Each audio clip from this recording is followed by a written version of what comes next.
Your Excellency Prime Minister, thank you so much for joining us today. Well, this is actually your very first time to visit China since taking office as Prime Minister, and your very busy and demanding schedule is going to be wrapped up very soon. So to start with, share with us about the biggest takeaway as well as the major outcome of your visit this time. I think first the meeting with President Xi Jinping, because it was not just a normal diplomatic encounter talking about trade or investment, but of course we did touch on specific issues of what we expect from China and vice versa, the issue of shared future, the issue of trade, investments, training, and also the potential of collaboration between these two countries. But what is to me significant is we expanded that to issues, for example, when I said about poverty alleviation, the President made reference to that. You see, because since I took over for the last 4 months, I became very committed to issue of poverty eradication. The success in China is unprecedented. So I said, we can share. So the President was very forthcoming in that field to ensure that we benefit from the experience in China. It's not easy. Of course, it's a bigger country. You have to deal with much complex problems. Overall, I've sensed that the President showed so much understanding and passion for these sort of relations, and so much respect, which I feel a bit surprised. What do you mean by you're surprised? It means that it is beyond your expectations, yes. Even though the expectations are actually very high there. Yeah, because President Xi Jinping is a very prominent leader in the world and leading, one of the leading economies and, power. But he showed so much deference and, to discuss as equals. And I find it very, I should say, touching, and I value that sort of friendship. But then, secondly, of course, we have seen, because of this new wave, this enthusiasm between Malaysia and China, is reflected to the business community. So we find it's again unprecedented for so many leading captains of industry. That's actually something that I'm really curious about, because economic and trade cooperation has been one of the major highlights between the bilateral relations, and China has remained the largest trade partner for Malaysia since 2009. You just mentioned that this time, not only with Chinese leaders, but also many business leaders and also delegates here. Some MOUs were signed as a kind of outcome. Yeah. So looking ahead, what are some of the new opportunities and the most promising areas of cooperation in this regard? The number one in this industry, which is billions of dollars worth, would sit down in a group, 50 of them, to see me, discuss, and commit to invest. You just talk about the very impressive interactions that you had this time with Chinese President Xi Jinping. So can you give us a little bit more specific details about anything really stand up in your memory, in your recollection this time during your meetings with President?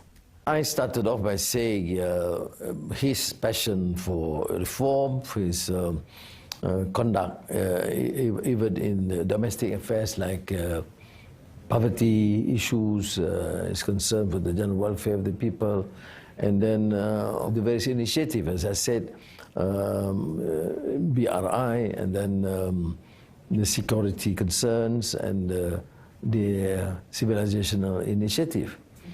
But his response was remarkable. He said, well, Anwar, you are also a student of Confucius. You seem to understand Chinese history, and I see your passion, commitment to eradicate poverty in your country, and you wrote in the Asian Renaissance, the book.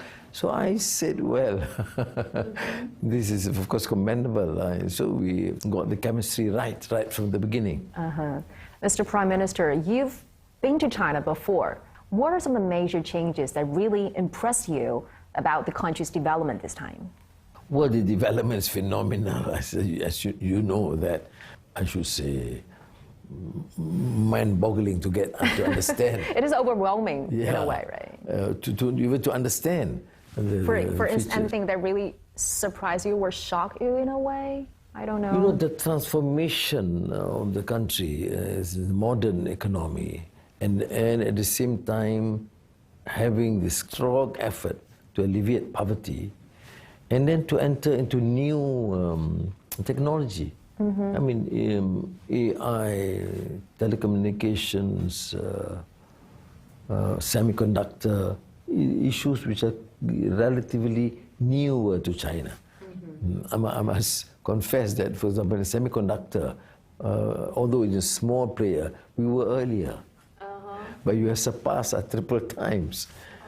Yes. So I can notice it. And of course, the infrastructure is just phenomenal. No country in the world could do this. Mr. Prime Minister, when you were sworn in as Prime Minister last November, you told journalists that the role of China is pivotal. And you also said in terms of bilateral relations, you won't leave this as it is. It needs to be further enhanced. So having said that, what kind of tone do you think your trip this time has set for the future of bilateral relations? And what vision do you have for even fostering this closer ties moving forward? Because I want to make it clear that we are fiercely independent, that we decide what is best for our country. China is an important neighbor, is a major trading partner, is a major investor into Malaysia. We look at history. In my exchanges with the President JP, you'll be surprised. We talk about Cheng He's expedition, we talked about Confucius. So, and when I wrote to him, thanking him for the congratulatory note, I quoted from Confucius, and his reply yesterday was this. He quoted one of the Confucius sayings that finally leaders or we in having responsibility need to do what is right. What was that quote from Confucius? From Confucius. Yeah. What needs to be? Do what is ultimately right, because many considerations. There are many other considerations you should have, but finally, how do you decide? You decide what is right. So we went along that way. So if you ask me about our relations, of course, we want to have good relations with our neighbors. ASEAN is pivotal. At the same time, United States or Europe. But China has a special place because it's proximity and it's a long history. And there's no history of antagonism or aggression or any sort, you see. So that's why I said right from the first day of after swearing in, and now coming to China, and I see the warmth, the friendship, just proved what I had believed to be true, because the majority of Malaysia are Muslims, so I take the trouble to meet up with the Muslim leaders from China, the Chinese Islamic Association, go to the mosque and pray with them, and they joining us for the iftar or the breakfast after fasting, to show that, you know, how accommodating Chinese authorities are, and they too is living in a multicultural country. It augurs well for both countries. Well, talking about the Belt and Road Initiative, actually Malaysia was among the earliest countries to support this initiative. And thanks to the BRI, we've been able to see not only the flourish of some mega projects, including the East Coast Rail Link, the two countries' Twin Parks project, but also the Malaysian Durang gaining increasing popularity among Chinese consumers, being me one of them. So, Mr. Prime Minister, at the Boao Forum for Asia, you stressed that the momentum of this initiative need to be regained. What do you mean by that? And how do you think the development synergies can be better enhanced between the two countries under this initiative? We need to transcend beyond what has been achieved. I mentioned in my speech earlier last month about the Asian Monetary Fund, or Asian Common Currency of a sort, which the President has responded very positively. That is, of course, a next stage of collaboration. Otherwise, it is a joint effort in sharing research, agriculture, in the science, and in digital technology and economy, which both of us agree.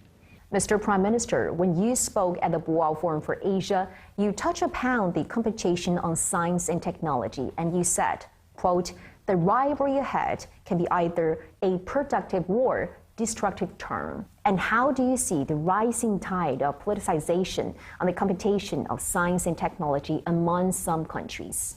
You see, why I referred to that statement in the Boao conference is because we see the contribution of any country in science, technology, in digital economy, something productive. And we say, let us share. I don't see this as a threat, as a competition, or as a new attempt to control. But that seems to be the position of some countries. So unfortunately, as I see it, whatever is achieved here is beneficial to the region. The apps, whatever. If there are excesses of concern, then we should take it up. Specifically, problems among the users or the apps, they can be problematic, but they cannot be used to stifle growth or to consider any innovation as a threat. As the sixth largest exporter of semiconductor, how do you see the future of bilateral relations on that front? Malaysia is one of the few countries that have some baseline in terms of semiconductor production, but now I hear that some major Chinese companies are investing to it and expanding it, which is to my mind an evidence that we can collaborate together. Let's talk about the China-ASEAN cooperation. Well, as a matter of fact, Malaysia was the very first ASEAN country that invited China to have dialogue with the bloc and also hold China-ASEAN summit. With both sides now accelerating the negotiation of the 3.0 version of free trade agreement, what role do you think Malaysia could play in this process? You know, we have been quite forthcoming in this. Because it's a very pragmatic consideration. We have a long tradition relations with the United States and Europe and Australia and India. But China is an important neighbor, and I think they've proven in the last few decades they've been very forthcoming, very helpful, and very engaging. Even some more controversial issues, even like the South China Sea. We don't see a very combative, arrogant, demanding China. We see them as, you know, asking us to continue the dialogue. And that's why our position, and more so under my administration, we should, as I say, independently decide what is best for us. And what's best for us is to be good with our neighbors. The ASEAN Outlook on Indo-Pacific was launched with a focus on ASEAN centrality. Is Malaysia concerned about some geopolitical fluctuations in the Asia-Pacific region? And how do you think China and Malaysia could work together to promote regional peace and stability? Yeah, the formative period of ASEAN was to emphasize the need of independence, the need of neutrality, particularly during the Cold War period, to avoid the tension. And that general position continues. We don't want the region to be a base for military competition. That position has been quite consistent, although we remain friendly to all countries. That is why when the issue of AUKUS rose, our position is, you know, to express concern. Although the explanation was given, I mean, the Australians took a lot of effort to try and convince us, and we appreciate that. But we do, on the basis of our consistent position, since the beginning, not to allow for situation to aggravate into a military tension and to be deemed or seen to be provocative. So that's why Malaysia took a tougher line on this, because it is not consistent. We worry it's not consistent with the issue of neutrality from the beginning, engaging with all, and not to allow ASEAN to be engrossed in this sort of unnecessary provocations. So in fact, we have said repeatedly, it's the interest of the international community for an amicable resolution to the tension between China and the United States, and not to see China unnecessarily as a threat. It's not a threat to Malaysia. I don't know how it is to other countries. You see? Of course, they take up issue with Taiwan. As far as our policy is concerned, our policy is one China policy. Mm-hmm. It's a domestic issue. Yeah, domestic issue. Taiwan's yes. part of China. But as far as we're concerned, it's one China. Mm-hmm. You know, we can express some views here and there, but then we cannot, as you say, question the integrity of these nations. That's been our policy, and we've been consistent at that. How do you understand the rising trend of anti-globalization and anti-multilateralism? We always call for, regional cooperation. Here we have RCEP, for example, right. And we have APEC. So we are all in it, you see, because we are in a globalized world, and for small trading nations like Malaysia, we should benefit from engaging with all countries. We believe in engagement and multilateralism. As you just mentioned, that now the world is going through many unprecedented challenges. This is a time we need critical solutions. We need various approaches and also, of course, more wisdom. So with that context, how do you see the significance of the Global Development Initiative, the Global Security Initiative, as well as the Global Civilization Initiative proposed by Chinese President Xi Jinping? Well, that encapsulates the thinking which is beyond just security or economics. Because you are dealing with humanity. And therefore, the issue of dialogue, civilization dialogue, of respect is important. And that is why I think I consider that significant, because it augurs well for nations and the spirit to deal with problems in the future. You see, we, particularly those in politics, become so pragmatic and so materialistic, and that they consider only the present issues. But the President, and I believe in our Madani concept too, talks about values, cultures, civilizations. Because Malaysia is a multiracial, multireligious country. The complexities in China is also known. So only through respecting others, understanding their civilization and cultures and contribution, can you forge this new understanding, new compassion that leaders lack. You see, we lack compassion. So we talk in terms of strict, rigid, ideological or racial tones. And I think we should build on this, the initiative of the President. And I have told him, and he said, very consistent with the Madani concept. Mm-hmm. Is the value or the kind of philosophy you just mentioned, does that kind of echo with your philosophy and value, which were written in Chinese woman, 都是一家人, we're all one family, and we heard that Chinese artwork of calligraphy used to hang on the wall of your office. So what kind of message do you get from that Chinese expressions? You see, when I said that, and I tried writing in Chinese, woman to say 一家人, I mean, actually, we are talking about humanity, and it's more relevant also in Malaysia and of course in the global stage, because if we consider ourselves apart, then we only consider the rest as the other, and therefore there will become this clash. But if you consider us in this big family, in the nation and family of nations, then I think there's less room for animosity and conflict and antagonisms.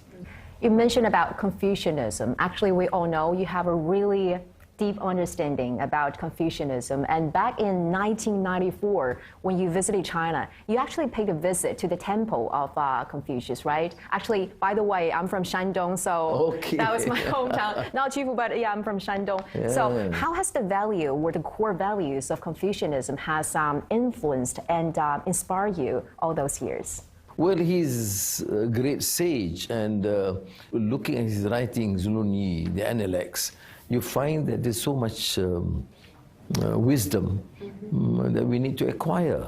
I benefit immensely to understand the other. And I think generally this is also what is talked about, the Global Civilization Initiative. And that, you know, you engage, you respect their differences, you understand, and finally, there are too many similarities.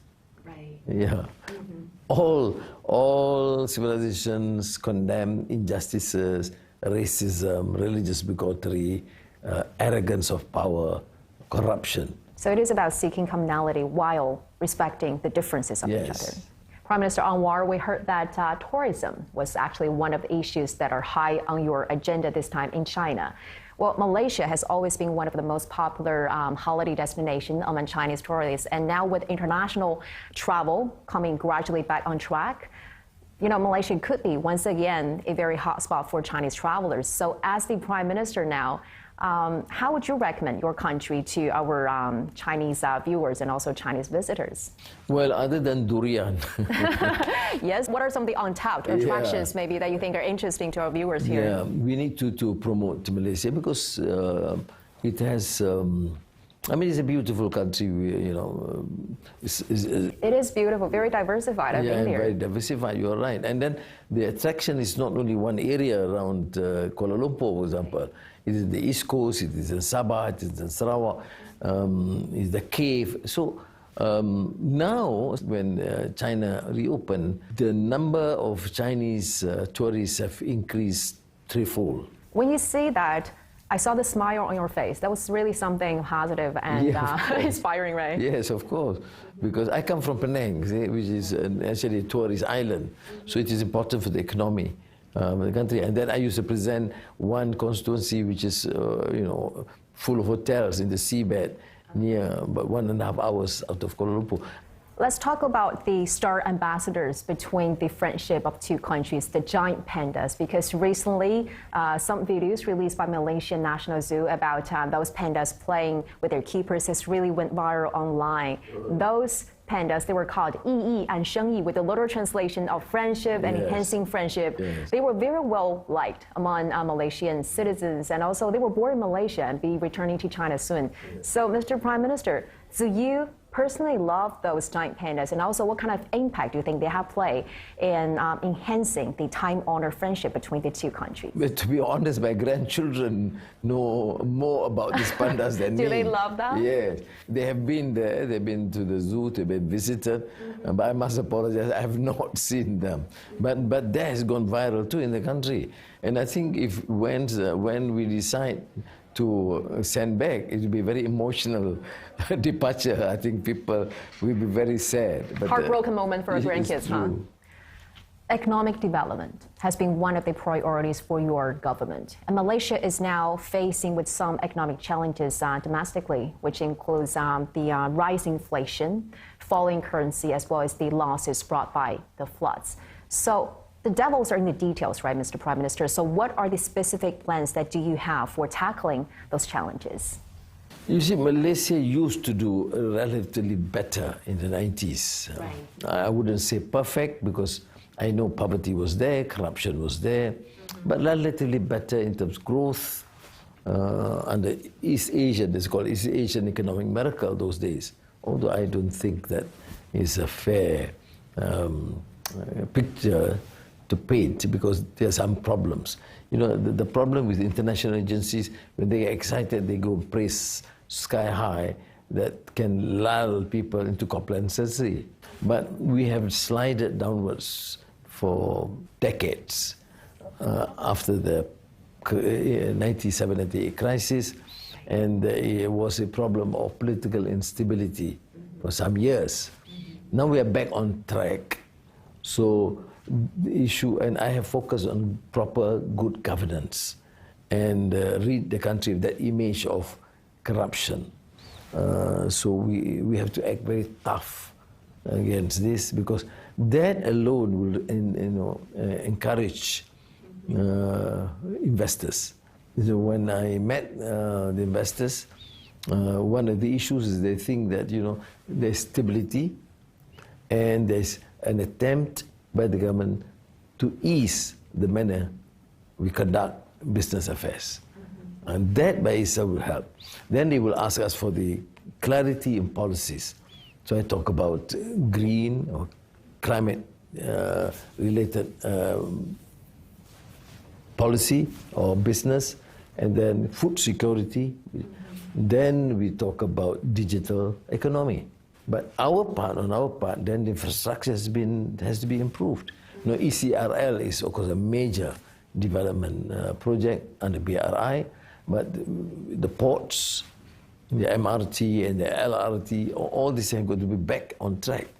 What are some of the key messages you think you've got from talking and meeting with Chinese leaders, with business delegates, as you mentioned, give you the confidence to foster this closer tie here with China?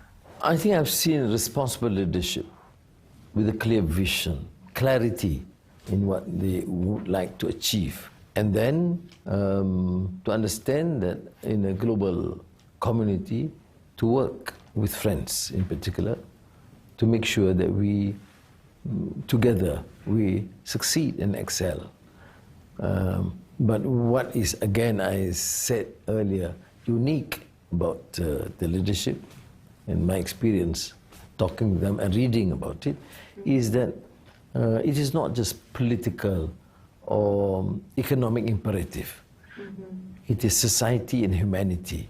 Right. That's why we talk about the civilization initiative, to understand, respect each other, and finally we are human beings. Mr. Prime Minister, it was a great pleasure and honor talking to you, and many thanks for sharing all those very insightful views and experiences. Thank you so much. Thank you.